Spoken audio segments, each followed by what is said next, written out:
बिस्मिल्लाहिर्रहमानिर्रहीम। अस्सलाम वालेकुम रहमतुल्लाहि वबरकातुहू। अपनी बीबी को बीमार ना कीजिए, अपनी बीबी को बीमार ना कीजिए। गौर से सुनिए, अगर आप चाहते हैं कि आपकी अहलिया नफसियाती बीमार ना हो और आपके बीवी बुढ़ापे की उम्र तक पहुंचने के बावजूद सेहतमंद हो और तंदुरुस्त रहे, आपके बच्चे खूबसूरत होनहार आला सलाहियतों के और काबिलियतों के मालिक हो, तो अपनी तरफ से पूरी कोशिश कीजिए कि आपकी जात से आपकी बीबी को कोई गम न पहुंचे और आप पर इस को इतना एतमाद हो कि अपनी हर उलझन वो आप से बिल्ला तकल्लुफ कह सके।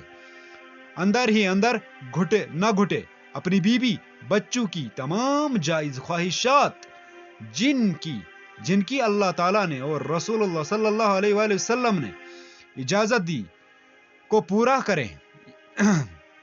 पूरा करके इनके अंदर उम्मीद, बशाशत, बुलंद हिम्मत और हौसला, मोहब्बत वगैरह के जज्बात पैदा करें। अपनी इस्तिताअत के मुताबिक कभी भी बीवी के एतमाद को मत ठुकराएं। इसकी बातों को ध्यान से सुने और इसको खुश रखने की हत्तुल इम्कान कोशिश करें, तो इनकी इंशाअल्लाह रहमान हर किस्म की जिस्मानी और नफसियाती बीमारियों से महफूज रहेंगी। इसकी तंदुरुस्ती में आपकी तंदुरुस्ती पहनावा है, इसकी खुशी में आपकी खुशी मुजमर है। ठीक, आगे चलते हैं। औरत के जिम्मे शोहर के हकूक। औरत के जिम्मे शोहर के हकूक क्या क्या है? नंबर 1, हर जायज अम्र में इसकी इताअत और फरमाबरदारी करना। नंबर 2, शोहर की माली हैसियत से ज्यादा खर्च का मुतालबा न करना। और आगा नंबर 3, शोहर को जिसका घर में आना नापसंद हो इसकी इजाजत के बगैर न आने देना। नंबर 4, इसकी इजाजत के बगैर इसके माल किसी को न देना। नंबर 5, इसकी इजाजत के बगैर नफली नमाजें न पढ़ना और नफली रोजे रखना। बगैर शोहर की इजाजत के नहीं करना, नफली रोजे रखना, नमाज पढ़नी है और नफली रोजे रखना है शोहर की इजाजत के बगैर। और नंबर 6, शोहर को हराम कमाई से बचाने की फिक्र करना। और नंबर 7, शोहर को गुर्बत या बदसूरती की वजह से हकीर समझना। नंबर 8, अगर शोहर में शरीयत के खिलाफ कोई चीज देखे तो अदब से मना करना। ठीक। नंबर 9, शोहर का नाम लेकर न पुकारना। नंबर 10, किसी के सामने इसकी ऐब बयान न करना और न इसके सामने जबान दराजी करना।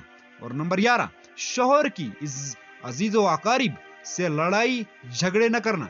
और नंबर 12, अगर किसी शरी उजुर न हो तो शोहर के वालिदैन की खिदमत को सादत समझ कर करना। नंबर 13, शोहर की इजाजत के बगैर घर से न निकलना। नंबर 14, औरत अपने रब का हक अदा नहीं कर सकती जब तक अपने शोहर का हक अदा न करे।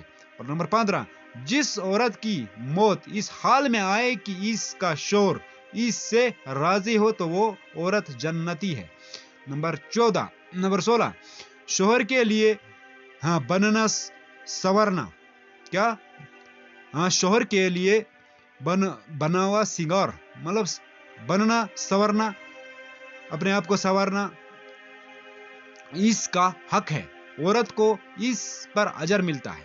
ठीक। नंबर 18, शोहर पर हजरत खदीजा रदियल्लाहु ताला अन्हुमा की तरह अपना माल खर्च करना। ये बात गौर से सुनो ना मेरे इस्लामी बहनों और भाइयों। नंबर 18 क्या है कि शोहर पर हजरत खदीजा रदियल्लाहु ताला अन्हुमा की तरह अपना माल खर्च करने को सादत समझना।